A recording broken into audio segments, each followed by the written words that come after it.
Welcome to the channel and you can call me Professor. और अब सारा का सारा हम जो भी हमारा सब्जेक्ट होगा हम उसे वापस स्कूल जाके दोबारा समझेंगे एक नए तरीके से। तो जो फर्स्ट चैप्टर है वो 6th क्लास की ज्योग्राफी का है, जिसे कहते हैं the earth in the solar system. ये जो आपको एक स्क्रीन पे बहुत सारे स्टार्स दिख रहे हैं, this is milky way. Stars हम सब ने देखा है, दीज आर सेलेस्टियल बॉडीज़ जो हमें यूनिवर्स में मिलती हैं। और ये सारी सेलेस्टियल बॉडीज़ हमें रात को इसलिए दिखती हैं बिकॉज दिन में सनलाइट की वजह से ये विजिबल नहीं हो पाती। एक एक्सरसाइज के थ्रू समझेंगे कि सेलेस्टियल बॉडीज़ किस तरह की होती हैं। फिलहाल इस एक्सरसाइज में एक टॉर्च है डार्क रूम में जो एक स्टार की तरह रिजेंबल कर रही है। ये एक ऐसी सेलेस्टियल बॉडी है जिसमें अपनी खुद की हीट प्रोड्यूस करने की कैपेसिटी है, खुद की एनर्जी प्रोड्यूस करने की कैपेसिटी है, जिसकी वजह से शाइन करते हैं। बहुत सारे प्लैनेट्स भी शाइन करते हैं, बट स्टार और प्लैनेट में डिफरेंस होता है कि स्टार्स खुद की एनर्जी खुद प्रोड्यूस कर पाते हैं। अब देखिए, ये हमारा प्लैनेट है। जहाँ तक स्टार्स खुद की लाइट को खुद प्रोड्यूस कर पा रहे थे, ये प्लैनेट्स या ये सेलेस्टियल बॉडीज़ किसी स्टार की एनर्जी को वापस या लाइट को रिफ्लेक्ट करके शाइन करती हैं। जैसे कि वीनस दिखने में एक इवनिंग स्टार है, रात को आपने बहुत शाइनी स्टार देखा होगा। वो एक प्लैनेट है जिसे हम वीनस कहते हैं। अब वो वीनस खुद की लाइट को यूज़ ना करते हुए बल्कि सन की लाइट को वापस एमिट करते हुए it appears like a star, वो स्टार की तरह दिखता है। हमारे सोलर सिस्टम में जो हमारा सन है वो भी एक स्टार है because it emits its own light, यानी खुद के द्वारा प्रोड्यूस की गई एनर्जी को एमिट करता है। और एक्चुअली हमारी अर्थ और हमारे पूरे सोलर सिस्टम के लिए एक सोर्स ऑफ एनर्जी है। बहुत सारे स्टार्स जब एक साथ इकट्ठे हो जाएं तो उनको हम कॉन्स्टलेशन कहते हैं। फॉर एग्जांपल सप्तऋषि, यहाँ पे हमारे पास 7 स्टार्स हैं, और जब हम इन 7 स्टार्स को आपस में जॉइन करते हैं तो हमारे पास एक पैटर्न बनता है जिसे लिटिल डिपर या सप्तऋषि कहते हैं। हमारी ज़ोडिएक साइंस भी इन्हीं के ऊपर बेस्ड होते हैं। अब नेक्स्ट स्लाइड में आप रियल में स्काई में इसको आइडेंटिफाई कर सकते हैं। और ये जो आपका सप्तऋषि है वो पार्ट होता है अर्सा मेजर या बिग बियर का। और ये है ध्रुव तारा, नॉर्थ स्टार या पोलरिस। पुराने समय में हेल्प करता था ट्रैवलर्स को नॉर्थ डायरेक्शन फाइंड करने में। हम इसे फाइंड आउट कर सकते हैं बिग डिपर व लिटिल डिपर की हेल्प से। डुबा नाम का स्टार होता है बिग डिपर में जो हमेशा इसकी तरफ पॉइंट करता है, या आप लिटिल डिपर की टेल पे इसको फाइंड आउट कर सकते हैं। So this is the method. हम बात करते हैं सोलर सिस्टम या सूर्य मंडल के बारे में। तो जो सोलर सिस्टम वर्ड है वो आया है रोमन माइथोलॉजी से, यानी सोल वहाँ के सूर्य भगवान हैं, सन गॉड जो रोमन माइथोलॉजी के अकॉर्डिंग है, और इन्हीं से हमारा वर्ड आया है सोलर। और जो सारे के सारे प्लैनेट्स और इनके कम्बिनेशन को कहते हैं सोलर सिस्टम। जब बात कर रहे हैं सिस्टम की तो बहुत सारे प्लैनेट्स हैं जो चारों ओर चक्कर लगाते रहते हैं। तो प्लैनेट्स यानी प्लैनेटाई एक वर्ड है जिसका मतलब होता है घूमने वाले, वेंडरर्स। आप इनको याद कर सकते हैं, my very efficient mother just served us nuts. Then coming to the next one, आप दो प्लैनेट्स को देख सकते हैं। One is Venus and another is Earth. इनको सिस्टर प्लैनेट्स भी कहा जाता है बिकॉज जो साइज़ होता है वो ऑलमोस्ट सेम है वीनस और अर्थ का। तो जो हमारा प्लैनेट है उसकी ट्रू शेप होती है जियोइड, लेकिन स्पेस से देखने में वो स्फीयर नज़र आती है। जैसे ही हम ओशंस को अर्थ के सरफेस से रिमूव करते हैं तो जो सरफेस होता है उसकी शेप काफ़ी इरेगुलर होती है। इसी वजह से इस शेप को हम क्या कहते हैं, जियोइड। और हमारी अर्थ के चारों ओर सैटेलाइट्स घूमती हैं। सैटेलाइट्स क्या होता है, बेसिकली कोई चीज़ जो मेन बॉडी से दूर हो, कोई भी चीज़ वो सैटेलाइट होगी। अब देखिए, सैटेलाइट्स होती हैं दो तरह की, artificial as well as natural. जो स्क्रीन पे है that is a artificial satellite जो कम्युनिकेशन, मॉनिटरिंग, इन सब चीज़ों के लिए बनाई जाती हैं, जैसे कि एडूसैट, इनसैट, कार्टोसैट और भी बहुत सारी, जो हेल्प करती हैं आपके इंटरनेट, फ़ोन, टेलीविज़न वाले सिग्नल्स को अर्थ पे वापस भेजने के लिए। Then we are having moon. Moon एक नेचुरल सैटेलाइट है। मैंने बताया था कि जो चीज़ मेन बॉडी से दूर है वो सैटेलाइट होती है। जो मून है वो 1/4 पार्ट है अर्थ का, और ये है नील आर्मस्ट्रॉन्ग जो 1969 में पहुंच गए थे मून पे। He was the first man to be there on moon 21 जुलाई को। बात करते हैं एक नई सेलेस्टियल बॉडी जिसे हम एस्ट्रॉइड्स के नाम से जानते हैं। ये जुपिटर और मार्स के बीच में पाए जाने वाले बड़े बड़े रॉक्स होती हैं, और इन्हीं के छोटे पार्ट्स मीटेरॉइड्स बनते हैं। सेकंड चैप्टर है वो है globe, latitudes and longitudes. Globe basically earth का ही एक मिनिएचर फॉर्म है, यानी जैसे अर्थ दिखती है उसको वैसे ही रिप्रेजेंट करना एक छोटी सी फॉर्म में। ग्लोब बहुत सारे अलग अलग साइजेस में होते हैं और अलग अलग चीज़ों को शो करते हैं। फर्स्ट हम समझते हैं लैटिट्यूड्स को। जो लाइनें आपको लेटी हुई दिखें वो होती हैं आपकी लैटिट्यूड्स, और लेइंग लाइन, आप लेइंग लाइंस को भी याद कर सकते हैं कि जो लेइंग LA, उनको क्या याद करोगे आप, लैटिट्यूड्स या अक्षांश। और जो येलो लाइंस आप देख सकते हैं, लंबी लंबी लाइनें जैसे कि पेड़ लंबे होते हैं, इनको हम कहते हैं लॉन्गिट्यूड्स। आगे मैं आपको समझाऊंगा कि लैटिट्यूड्स एंड लॉन्गिट्यूड्स होते क्या है। फर्स्ट हम बात करते हैं अर्थ को, यानी अर्थ को अगर हम दो पार्टीशंस कर दें तो हमारे पास होगा नॉर्दर्न हेमिस्फीयर उत्तरी गोलार्ध और सदर्न हेमिस्फीयर मतलब दक्षिणी गोलार्ध। अब ये जो एरिया है ये इक्वल हाफ है, यानी अर्थ इसके ऊपर और नीचे बराबर है। इसको कहते हैं हम इक्वेटर, यानी 0 डिग्री का एंगल। अभी देखिए कुछ एंगल्स हमने ड्रॉ किए, एक 15 डिग्री का है, शायद अगला 30 डिग्री का होगा, 45 डिग्री का, एंड दूसरी तरफ भी यही एंगल्स होंगे। अब जब ये सेम एंगल्स को मिलाने वाली इमेजिनरी लाइंस होंगी, जैसे कि 30 डिग्री का एंगल है या 15 डिग्री का एंगल है, उसको हर एक जगह पे मिलने वाली लाइंस लास्ट में क्या होगा, पोल्स पे जाके इकट्ठी हो जाएंगी। 90 डिग्री है तो हमारे पास ऐसे राउंड राउंड लाइंस होती हैं। इन लाइंस को ही हम क्या कहते हैं, लैटिट्यूड्स, जो बेसिकली एक एंगुलर डिस्टेंस होता है, कोणीय दूरी होती है भूमध्य रेखा से या इक्वेटर से।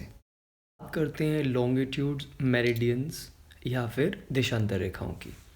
ग्रीनविच एक प्लेस है आपकी यूनाइटेड किंगडम में जो वर्ल्ड को लगभग 2 पार्ट्स में डिवाइड करती है, दैट इज़ इक्वल पार्ट्स। अब अगर हम इसको एक लाइन मान ले, यानी ग्रीनविच को एक सेंट्रल पार्ट मान ले 0 डिग्री को जो रिप्रेजेंट करे, और वहाँ से अगर हम देख सकते हैं एक सर्कल नज़र आ रहा है, तो टोटल बनता है 360, यानी 180 और 180। एक तरफ आपके पास रहेगा ईस्ट साइड, एक तरफ रहेगा वेस्ट साइड, यानी इंडिया आता है आपका ईस्टर्न पार्ट में। और ये भी क्या है, एक एंगुलर डिस्टेंस है, कहाँ से, प्राइम मेरिडियन से। अब समझते हैं कि प्राइम मेरिडियन क्या है। प्राइम मेरिडियन यानी आपकी ग्रीनविच एक लैबोरेटरी है यूनाइटेड किंगडम में। प्राइम का मतलब मुख्य, और मेरिडियन मतलब दोपहर के समय। ये आगे मैं आपको बताऊंगा टाइम के साथ कैसे रिलेट करेंगे, और मेरिडियन का मतलब क्या होता है। So Greenwich and that is in UK, वो आपका यूनाइटेड किंगडम में है। और अब एक स्ट्रेट लाइन यानी इक्वल पार्ट्स में डिवाइड कर देगी अर्थ को, यानी ईस्ट और वेस्ट में। प्राइम मेरिडियन के राइट में आपका होगा ईस्ट और वेस्ट में होगा लेफ्ट, जैसे आप स्क्रीन पे देख सकते हैं। और अब यहाँ पे आप देख सकते हैं दिस इज़ 90 डिग्री का एंगल एज अकॉर्डिंग टू अपना प्राइम मेरिडियन। अब यहाँ से जितने भी एंगुलर डिस्टेंस होंगे यानी पोल से, वो ये देखिए एक पूरा सर्कल बनता है, और सर्कल होता है 360 डिग्री का। तो हमारे पास 180 और 180 डिग्रीज के एंगल आ गए, राइट। अब 180 हमारे पास हमेशा एक ही होगा, याद करने की बात है, देयर वोंट बी 2 180, यानी 0 से 180 ईस्ट तक और 0 से 180 वेस्ट, वो यानी 180 की जो डिग्री होगी वो सेम होगी हमारी, ना कि 2 180 होंगे हमारे पास, ठीक है। एंड दिस इज़ लाइक 180, मैंने आपको यहाँ पे 2 बार लिखा है, लेकिन यहाँ पे 2 180s नहीं होंगे। अब चैप्टर थर्ड में हम पढ़ेंगे मोशंस ऑफ द अर्थ, यानी अर्थ किस प्रकार की मूवमेंट्स करती हैं। क्लास सिक्स में देयर आर 2 मोशंस, बाकी मोशंस को हम हायर क्लासेस में पढ़ेंगे। सो ये जो मोशन आपको दिख रहा है this is known as rotation, यानी अपने ही अक्ष यानी अपने ही एक्सिस पे जब अर्थ घूमती है उसे कहते हैं रोटेशन, और इसकी वजह से बनते हैं दिन और हमारे रात। दूसरा जो मोशन होता है, अगर यही चीज़ सूरज के और चारों ओर चक्कर लगाती उसे कहते हैं रिवोल्यूशन, यानी सूरज के चारों ओर चक्कर लगाना, दैट इज़ रिवोल्यूशन, और उससे बनते हैं सीजन्स। अब नेक्स्ट एक्सरसाइज में हम देखेंगे कि इक्विनॉक्स क्या है और हमारे जो अर्थ का रिवोल्यूशन है और सीजन्स है उनका क्या रिलेशन है। सोलिस्टिस को समझने के लिए will do one more exercise. ये हमारा सन है और टॉर्च उसकी रेज होगी। तो सोल का मतलब होता है सन और स्टिस का मतलब स्टैंडिंग स्टिल, यानी ये जो ग्रीन लाइन है ये हमारा डिनोट कर रही है सदर्न हेमिस्फेयर के 23.5 डिग्री लैटिट्यूड को, जिसको हम ट्रॉपिक ऑफ कैप्रिकॉर्न भी कहते हैं। अब जब हमारा सन धीरे धीरे साउथवर्ड मूव करता है तो वो एक पॉइंट पे जाके रुक जाता है, and that is your tropic of Capricorn. इसके ऊपर इसकी जो वर्टिकल रेज है, देखिए टॉर्च की जो रेज हैं वो बिल्कुल वर्टिकल है। इसके बाद अगेन ये वापस जाएगा नॉर्दर्न हेमिस्फेयर और 23 डिग्री नॉर्थ तक ये सारे के सारे लैटिट्यूड्स के ऊपर ओवर द हेड होता है। यहाँ पे भी ये पूरा 90 डिग्री के एंगल पे। इसके बाद 23.5 डिग्री के बाद ये जो आपकी रेज होती हैं ये क्या होती हैं, वर्टिकल ना होके ऑब्लिक हो जाती हैं। तो यहाँ तक 23.5 डिग्री तक जब हमारा सन आके स्टैंडिंग स्टिल, तो इसी चीज़ को हम इसी फिनोमेना को कहते हैं सोलिस्टिस। दिस डेमोन्स्ट्रेशन हम सीखेंगे अर्थ की जो टिल्ट है और उसकी सूरज के चारों ओर घूमने से, यानी उसके ऑर्बिटल प्लेन पे इस टिल्ट का और सीजन्स का क्या रिलेशन है। तो देखते हैं अभी एक्सरसाइज के थ्रू। तो देखिए इस टॉर्च को एक बार हम मान लेते हैं कि सन की ये एनर्जी या लाइट है। अब इस अर्थ पे एक पार्ट आप डार्क देख सकते हैं and another part is light. जो बीच में ये सर्कल बन रहा है इसको कहते हैं सर्कल ऑफ इल्यूमिनेशन, ठीक है, यानी इससे दिन और रात का डिफरेंस हमें पता चल जाता है। अब देखिए ये हमारा नॉर्थ पोल था, ये साउथ पोल था, यानी सन कौन से हेमिस्फेयर में है, सदर्न हेमिस्फेयर में। इसको हम कहते हैं विंटर सोलिस्टिस, यानी 22 दिसंबर ट्रॉपिक ऑफ कैप्रिकॉर्न तक हमारा सन चला गया उस और उसके ऊपर ओवर द हेड है, यानी बिल्कुल सिर के ऊपर 23.5 डिग्री साउथ। सबसे बड़ा दिन होता है कहाँ पे, सदर्न हेमिस्फीयर, जैसे कि ऑस्ट्रेलिया में विंटर सोलिस्टिस कहते हैं इसको। अब अगर यही चीज़ धीरे धीरे हम आगे बढ़ेंगे, फॉर एग्जांपल अब 21 मार्च का टाइम आ गया है और अभी हमारे दोनों हेमिस्फीयर्स में लाइट जा पा रही है, यानी नॉर्थ पोल और साउथ पोल दोनों तरफ हमारी लाइट है। अब इसकी वजह से हम इनको कहते हैं इक्वल डेज और इक्वल नाइट, यानी दोनों हेमिस्फीयर्स में क्या होगा, इक्वल डेज और इक्वल नाइट होंगे, क्योंकि हमारा जो सन होगा वो इक्वेटर पे होगा। अब बात करते हैं आगे बढ़ते हुए 21 जून यानी समर सोलिस्टिस। अब देखिए आपका जो सन है वो कहाँ पे है, नॉर्दर्न हेमिस्फीयर, यानी ये हमारा नॉर्थ पोल था, ये साउथ पोल था। अब नॉर्दर्न हेमिस्फीयर आ गया, यानी 6 महीने का दिन हमारे नॉर्दर्न हेमिस्फीयर पे होगा, तो इस वजह से इसको कहते हैं समर सोलिस्टिस। यानी हमारा सन है वो मैक्सिमम जिसकी इसकी रीच होती है, यानी that is tropic of cancer, उसके ओवरहेड है। आफ्टर दैट अगेन अगर यही चीज़ अब हम देखेंगे ऑटम इक्विनॉक्स, सेम आपकी, तो इसको बेटर समझने के लिए अभी आप देख सकते हैं हम पहुंचे हैं ऑटमनल इक्विनॉक्स, यानी 22 सितंबर को। और अब देखिए क्लास की यहाँ पे हमारे साउथ पोल और नॉर्थ पोल दोनों पे लाइट है, इसका मतलब इक्वेटर के ओवरहेड, देखिए इक्वेटर के बिल्कुल सिर के ऊपर हमारा सन है, तो इसी वजह से इक्वल डेज और इक्वल नाइट्स होते हैं। इसको हम कहते हैं autumnal equinox.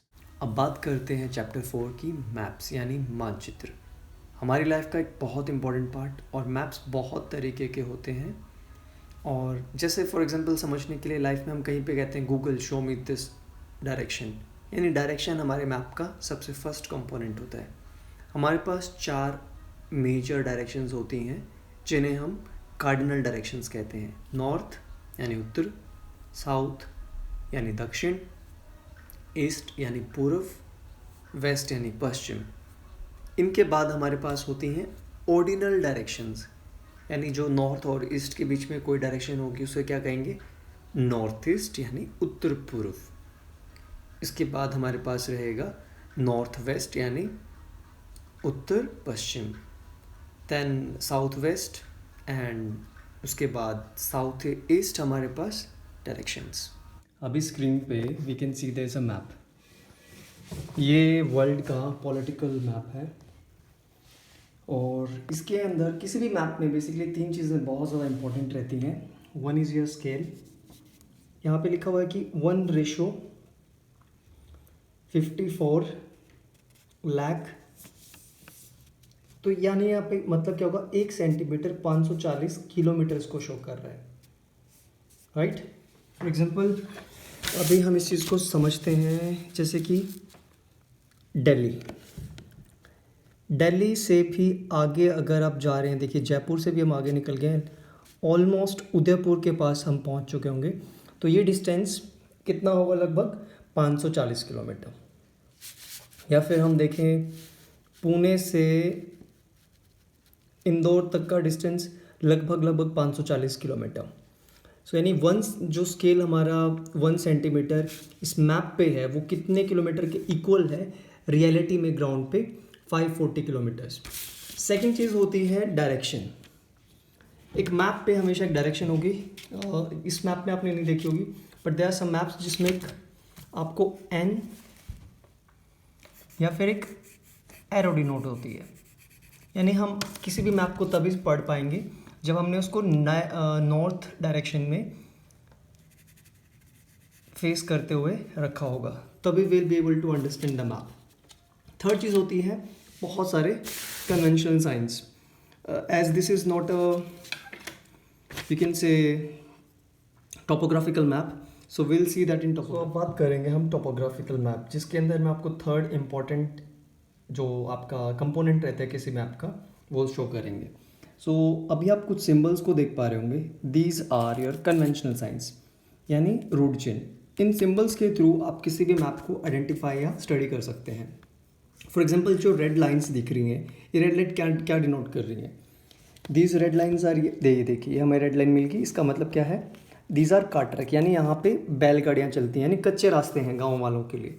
Obviously it's Gujarat या राजस्थान का मैप, और हम देख सकते हैं कि फॉरेस्ट भी हैं, यानी कोई ना कोई रूरल एरियाज के आसपास का मैप है। उसके बाद ये देखिए छोटे छोटे हमने डॉट्स देखे हैं यहाँ पे, ये कोई बड़ी सेटलमेंट है, उसके कंपैरिजन में कुछ छोटी सेटलमेंट्स हैं, और ये कोई आपकी रिवर गई है। इन सब चीज़ों को हम इन कन्वेंशनल साइंस के थ्रू समझ सकते हैं। ये देखिए अभी हमारे पास वापस एक स्केल आया है, यहाँ पे 2 तरीके से स्केल को शो किया हुआ है, one is graphical scale and one is RF। RF होता है रिप्रेजेंटेटिव फ्रैक्शन, यानी 1 सेंटीमीटर आपके 50,000 सेंटीमीटर्स को शो करेगा। या फिर ये देखिए 2 centimetres is equal to 1 kilometre, right. तो this is a topographical map. अब हम समझते हैं कि मैप्स के स्केल क्या होते हैं। जैसे ये स्केल था, स्मॉल स्केल मैप कौन से होंगे, लार्ज स्केल मैप कौन से। वर्ल्ड पॉलिटिकल मैप हम अभी देख सकते हैं। देखने में ये दिख रहा हुआ बहुत बड़ा मैप है जिसके अंदर हमने ऑलमोस्ट पूरा वर्ल्ड शो किया है। अब इस पूरे वर्ल्ड वाले मैप को हम क्या कहेंगे, लार्ज स्केल? नो, ये होगा हमारा स्मॉल स्केल। यानी नंबर्स देखिए 1:54 लाख, यानी काफ़ी बड़ा नंबर है, लेकिन गलती यहीं पे होगी, बहुत बड़ा नंबर दिख रहा है लेकिन आपका स्केल होगा क्या, बहुत सारे स्टूडेंट्स इसको लार्ज स्केल कहेंगे, नहीं, ये अपोजिट होता है। This is a small scale. Small scale मतलब बहुत छोटे छोटे स्केल पे। इंडिया इतना ही है, इंडिया के जितनी बाकी सिटीज़ है जैसे Delhi, we won't be able to figure out कि दिल्ली में है क्या। तो बहुत सारी चीज़ों को इसने वर्ल्ड को बहुत छोटे स्केल पे शो कर रहे हैं। Then moving ahead, large scale कौन से मैप होते हैं। सो अभी हमारे पास है इंडिया का एक फिजिकल मैप, और उसका स्केल आप देख सकते हैं, right. 1 centimetre is equal to 50 5 kilometre, यानी अभी भी this is not a large scale map, ये कहीं ना कहीं एक मीडियम स्केल मैप है। कंपेरेटिवली अगर हम दोनों को कंपैरिजन करें वर्ल्ड मैप का और इंडिया के फिजिकल मैप का, तो ये आपका लार्ज स्केल मैप कहलाएगा as we compare. But still इसके फर्दर भी आगे भी हमारे पास बहुत ज़्यादा लार्ज स्केल मैप मिलेंगे। Again back to the topographical sheet, वापस एक टोपोग्राफिकल शीट के स्केल को देखते हैं। देखिए 1:50,000, यानी काफ़ी कम। कहाँ पे आपका 54 लाख था, कहाँ पे 50,000। अब इनमें से बड़ा कौन सा है? अगेन कोई भी एक लेमैन कहेगा कि 54 जो आपका स्केल था 54 वाला, वो काफ़ी बड़ा स्केल है। No, this is a large scale map. यानी लार्ज स्केल का यानी आप बहुत सारे इन्फॉर्मेशंस को देख पाएंगे। इसको याद करने का तरीका, जितना आपका छोटा नंबर होगा वो क्या होगा, उतनी ही डिटेल यानी उतनी ही लार्ज इन्फॉर्मेशंस को शो कर पाएगा। इसमें देखिए पूरा एरिया नहीं दिख पा रहा, गुजरात और राजस्थान के कुछ पार्ट्स हैं लेकिन वो काफ़ी डिटेल में है।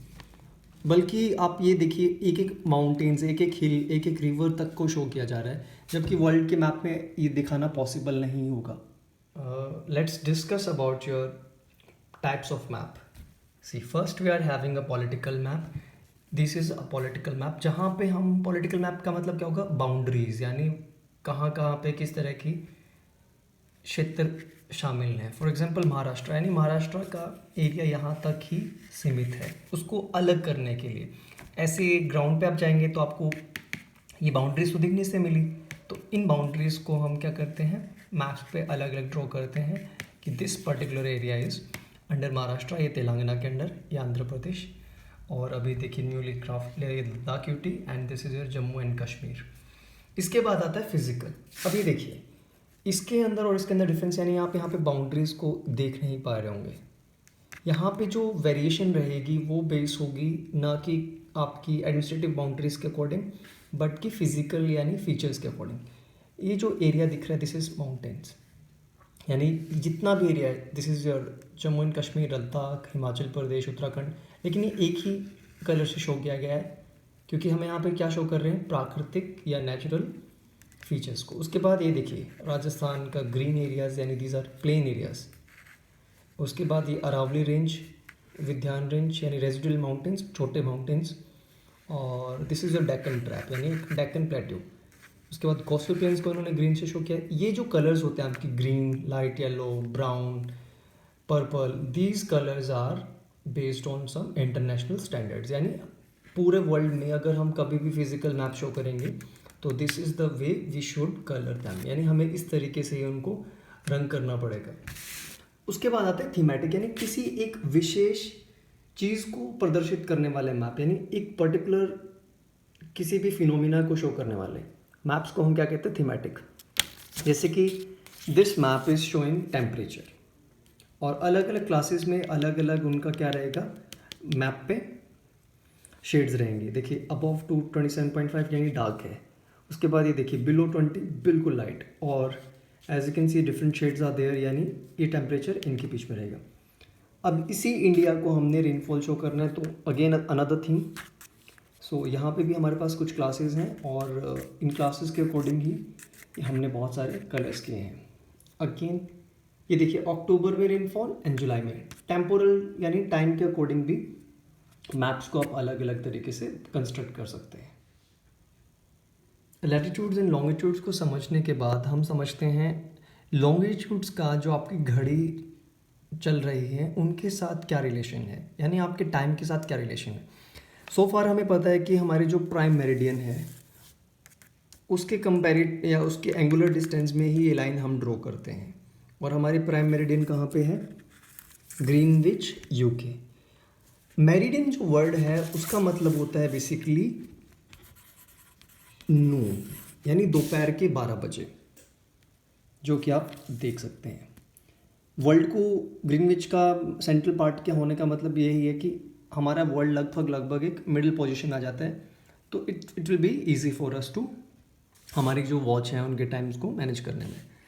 अभी देखिए अर्थ होती है वो एक सर्कल है, यानी 360 डिग्री, 360 डिवाइडेड बाय 24, ये 24 है हमारे दिन के 24 घंटे, तो हमारे पास आएगा 1 यानी 15 डिग्री। 15 डिग्री शो करेगा 1 घंटे को, राइट। अब 15 डिग्री 1 घंटे को शो कर रहा है, यानी 1 डिग्री शो करेगा 4 मिनट को। अब ये देखिए, इस चीज़ को मैं आपको दिखाता भी हूँ, समझाता हूँ। ये देखिए 12 बजे दोपहर हो चुकी है लंदन के अंदर, राइट। ये देखिए प्राइम मेरिडियन 12 बजे। अब इसके बाद 15 डिग्री यानी 1 घंटा और 30 डिग्री यानी 2 बजे। उसके बाद हम लगभग 30 डिग्री आपने सुना होगा, 75 डिग्री ईस्ट, 35 डिग्री नॉर्थ। तो हम अपने 75 डिग्री तक जाते हैं। देखिए 75 डिग्री ईस्ट, और ये लाइन आपकी इंडिया को पास थ्रू करती है। अब ये देखिए 75 यानी कितने डिग्रीज हो गए, और आपका जो टाइम होगा वो कितना हो जाएगा, 5.5 घंटे, यानी +5:30। आपने GMT बहुत सारी वॉचेस में देखा होगा। GMT मतलब ग्रीनविच मीन टाइम। हमारी वीडियो का लास्ट चैप्टर यानी मेजर डोमेन्स ऑफ अर्थ के ऊपर जो क्षेत्र मिलते हैं, तो स्क्रीन पे जो हमारा फर्स्ट रहेगा दैट इज़ हाइड्रोस्फीयर यानी जलमंडल। ये ओशंस आप देख पा रहे हैं। अर्थ की जो सरफेस है उसका 71% ओशन से ही घिरा हुआ पार्ट है, और जितना भी हमारी अर्थ पे वाटर है उसका 97% पानी ओशन से मिलता है। लेकिन दैट डजंट मीन कि सिर्फ ओशंस ही हाइड्रोस्फीयर को बनाते हैं, बल्कि रिवर्स भी एक इम्पॉर्टेंट पार्ट है हाइड्रोस्फीयर का।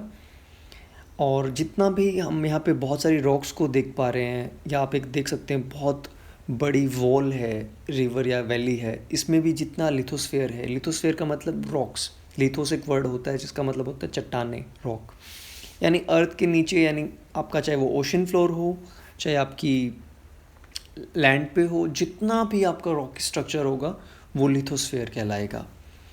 और ये पानी हाइड्रोस्फीयर यानी रिवर्स का। And then coming to this plants, यानी प्लांट क्या होते हैं, लाइफ होती हैं, ह्यूमंस या जितनी भी लाइफ होगी, चाहे वो आपकी ओशंस में रहती हो, चाहे वो आपकी एटमॉस्फेयर में रहती हो, चाहे वो लिथोस्फेयर में रहती हो, इन सब चीज़ों को जो इकट्ठा मिलके बनाता है उसको कहते हैं बायोस्फीयर, यानी लाइफ यहीं तक मिलती है। इन स्फीयर्स के बाहर लाइफ नहीं है पॉसिबल। हम बात करेंगे कॉन्टिनेंट्स की। एशिया आपका सबसे बड़ा कॉन्टिनेंट है, सेकंड अफ्रीका, थर्ड है आपका नॉर्थ अमेरिका, फोर्थ है आपका साउथ अमेरिका, फिफ्थ है आपका अंटार्कटिका, एंड सिक्स्थ है आपका यूरोप, और सेवन्थ है ऑस्ट्रेलिया। ऑस्ट्रेलिया को आइलैंड कॉन्टिनेंट भी कहते हैं क्योंकि ये किसी से कनेक्टेड नहीं है जैसे बाकी हैं, और अपने आप एक आइलैंड की तरह ही शो होता है। इस चैप्टर का एक इम्पॉर्टेंट पार्ट कि जो हमारी माउंट एवरेस्ट है जिसकी हाइट 8,848 है, अगर हम उसको काट के पैसिफिक ओशन में मैरियाना ट्रेंच, यानी ट्रेंच होती है आपकी गर्त बहुत नीचे गहराई वाली, ऐसे एरिया होता है, खाई होती है, अगर हम अपनी माउंट एवरेस्ट को वहाँ पे रखते हैं तो वो पूरी डूब जाएगी, क्योंकि जो मैरियाना ट्रेंच है उसकी जो डेप्थ है वो है 11,022 मीटर्स। और इम्पॉर्टेंट पॉइंट इस चैप्टर में कि जो स्ट्रेट होती है वो क्या होता है, बेसिकली नैरो पैसेज होता है वाटर का किसी भी दो लैंड मास के बीच में। और सेकंड चीज़ आती है इस्थमस। इस्थमस होता है किसी एक वाटर बॉडी में एक लैंड का पैसेज जो दो मेजर लैंड को कनेक्ट करता है, जैसे कि नॉर्थ अमेरिका और साउथ अमेरिका को कनेक्ट करने वाला। एक स्ट्रेट का एग्जांपल और देखते हैं, बेरिंग स्ट्रेट, यानी रशिया और आपके नॉर्थ अमेरिका के बीच में एक नैरो सा वाटर का पैसेज। अब इस चैप्टर के कुछ और इम्पॉर्टेंट पॉइंट्स के ऊपर डिस्कशन करते हैं। दक्षिण गंगोत्री ग्लेशियर पे इंडिया का एक रिसर्च सेंटर है, यानी अंटार्कटिका में लोग नहीं रहते, सिर्फ वहाँ पे रिसर्चर्स रहते हैं, और मैत्री रिसर्च स्टेशन वो भी इंडिया का है जो नर्दर्न अंटार्कटिका में मिलते हैं। सारे के सारे डोमेन्स को, तो जितना भी आपको अर्थ पे ये वास्ट ब्लू कलर दिख रहा है ये हमारे ओशियंस हैं, यानी पार्ट है ये हमारे हाइड्रोस्फीयर का सबसे बड़ा पार्ट। इसके अलावा रिवर्स, जहाँ पे पानी होगा अर्थ पे, चाहे वो आपके रिवर्स हों, ग्लेशियर्स हों, वो सारा का सारा आपका पार्ट होगा हाइड्रोस्फीयर का। इवन आपका ग्राउंड वाटर यानी ज़मीन के नीचे पानी मिलेगा, चाहे नदियों में मिले चाहे ओशंस में मिले, वो सारा का सारा क्या कंसिस्ट करेगा, हाइड्रोस्फीयर। इसके बाद आप देखेंगे जैसे लैंड है पूरा, this is known as lithosphere यानी रॉक, काफ़ी हार्ड। इसके अलावा ओशंस में आप देख सकते हैं ब्लू कलर के नीचे लैंड, वो भी लिथोस्फीयर। अब ये देखिए, ये हो गया आपका हाइड्रोस्फीयर, और ये आपका अगेन क्या है, हाइड्रोस्फीयर रिवर्स में ये जो ग्रीन है ये डिनोट कर रहा है लिथोस्फीयर को, और जो ये वाइट लाइन है ये शो कर रही है आपके एटमॉस्फेयर को, जो अर्थ को बहुत सारी चीज़ों से बचाता है। हायर क्लासेस में हम इसके बारे में पढ़ेंगे। अब ये देखिए, हाइड्रो से हमें मिलता है पानी, लिथो से मिलती है हमें रहने के लिए ज़मीन, रॉक्स मिट्टी हमारे घर किस चीज़ से बने हुए हैं, इन्हीं चीज़ों से। और एटमॉस्फेयर हमें क्या प्रोवाइड कर रहा है, ऑक्सीजन, बहुत ज़्यादा सन रेज से प्रोटेक्ट कर रहा है। तो ये सारे के सारे स्फीयर्स हमें कुल मिला के क्या प्रोवाइड कर रहे हैं, लाइफ। यानी इनको कलेक्टिवली क्या बोला जाएगा, बायोस्फीयर। बायोस्फीयर इनसे अलग नहीं है, बल्कि बायोस्फीयर इन सब चीज़ों को इकट्ठा करने के बाद बना हुआ sphere. Thanks for watching, like share and subscribe.